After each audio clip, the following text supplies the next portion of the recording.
Carlinha, vamos falar um pouquinho do julgamento? Porque tá começando aqui agora, ó. Câmera aqui, Fefe, por favor, porque vocês sabem no início do nosso programa, aqui você tem informações apuradíssimas de tudo que tá rolando neste julgamento, que tem repercutido no mundo inteiro. Afinal de contas, tem muita coisa que ainda não foi esclarecida.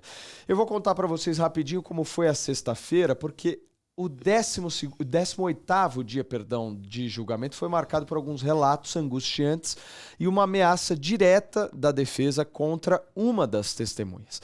A ex-namorada do P. Diddy, identificada apenas como Jane, relatou como era forçada a participar dos chamados freak-offs e também como ela era forçada a continuar fazendo tudo isso, mesmo chorando e exausta. Segundo ela, as sessões duravam cerca de 12 horas, de 12 a 3 dias, inclusive, causavam infecções constantes e eram seguidas de massagens e cuidados que ela era obrigada a dar no Diddy, enquanto ele a chamava de coisa e dizia que precisava vê-la sendo usada. Já a Brianna Bongolan, amiga da Casey, afirmou ter sido pendurada pelo tornozelo na varanda de um andar, lá do 17º andar de um prédio no ano de 2016 e que ela tinha sido arremessada contra alguns móveis ali desse apartamento. Ela disse que pensou que ia morrer e a defesa alegou alguma inconsistência de datas e ainda prometeu abrir um processo por perjúrio contra a Bongolan, alegando mentira sob juramento. Carlinha, vamos por partes, então? Vamos atualizar tudo de sexta-feira. Quais os destaques? Então, acho que o maior destaque é da Jane. O depoimento dela foi muito forte, mas antes da gente falar da Jane, vale a gente explicar que ele voltou com gracinhas, encarando novamente os jurados, o juiz se irrita novamente, o Subramanian. Ele vai fazer um intervalo, vai chamar o advogado do Diddy, o Mark Agnifilo, e vai dizer o seguinte: olha, essa é a última vez, ele vai ser retirado e eu não estou brincando. Ou seja, ele começou, acho que ia sair do personagem de bonzinho, agora resolveu não obedecer às ordens do juiz. O seu advogado disse que ele vai se comportar, que isso não vai acontecer, mas, gente, já é a segunda vez, 2 dias, conforme principalmente essas novas testemunhas entram, essas mulheres, ele fica fazendo caras e bocas e olhando ali para os jurados. Ele não pode olhar para os jurados. Foi a segunda vez da chamada, do Exatamente. Pito. Uma na quinta e outra na sexta. Vamos ver como é que ele vai se comportar hoje. E vale lembrar que a Jane ainda deve depor hoje, deve depor amanhã. Ainda é um depoimento bastante complicado. Eu vou trazer mais informações para vocês entenderem que eu acho que o depoimento dela ainda foi pior que o da Cassie.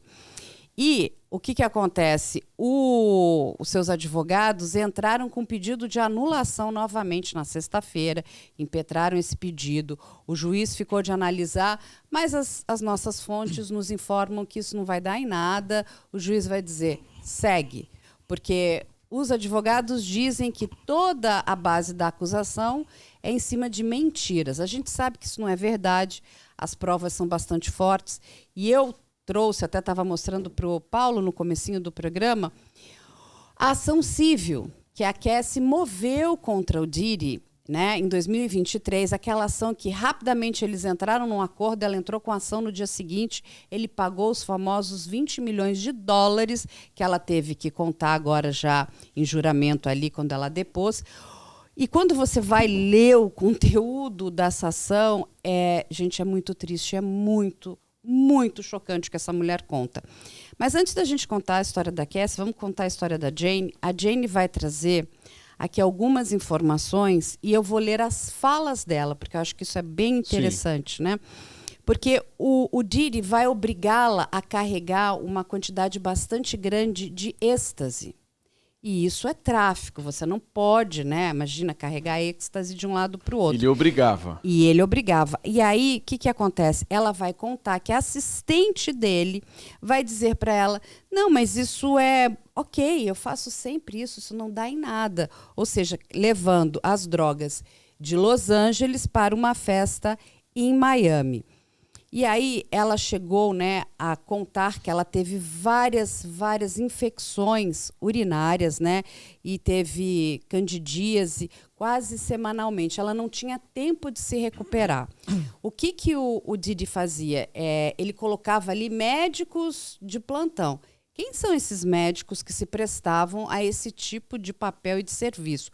Porque ele controlava, o que ela conta é que ele controlava a vida de saúde dela, a vida médica dela, para saber se ela estava melhorando, se ela estava ali podendo voltar ali a fazer as performances que ele tanto queria. E olha o que ela vai contar, né? Quem mandava ela levar as drogas era a Christina Conran, que é assistente do Diddy, uma mulher bastante poderosa dentro da Bad Boy e que possivelmente seja uma dessas fixers, a pessoa que cuidava para desaparecer com todas as evidências em volta dele. E aí, o que ela pedia muito, né? E ela fala que ela pedia para usar, que esses homens que eram contratados usassem preservativos. Sabe o que ele responde? O que ele respondia para ela? Não quero ver camisinha nenhuma enquanto assisto.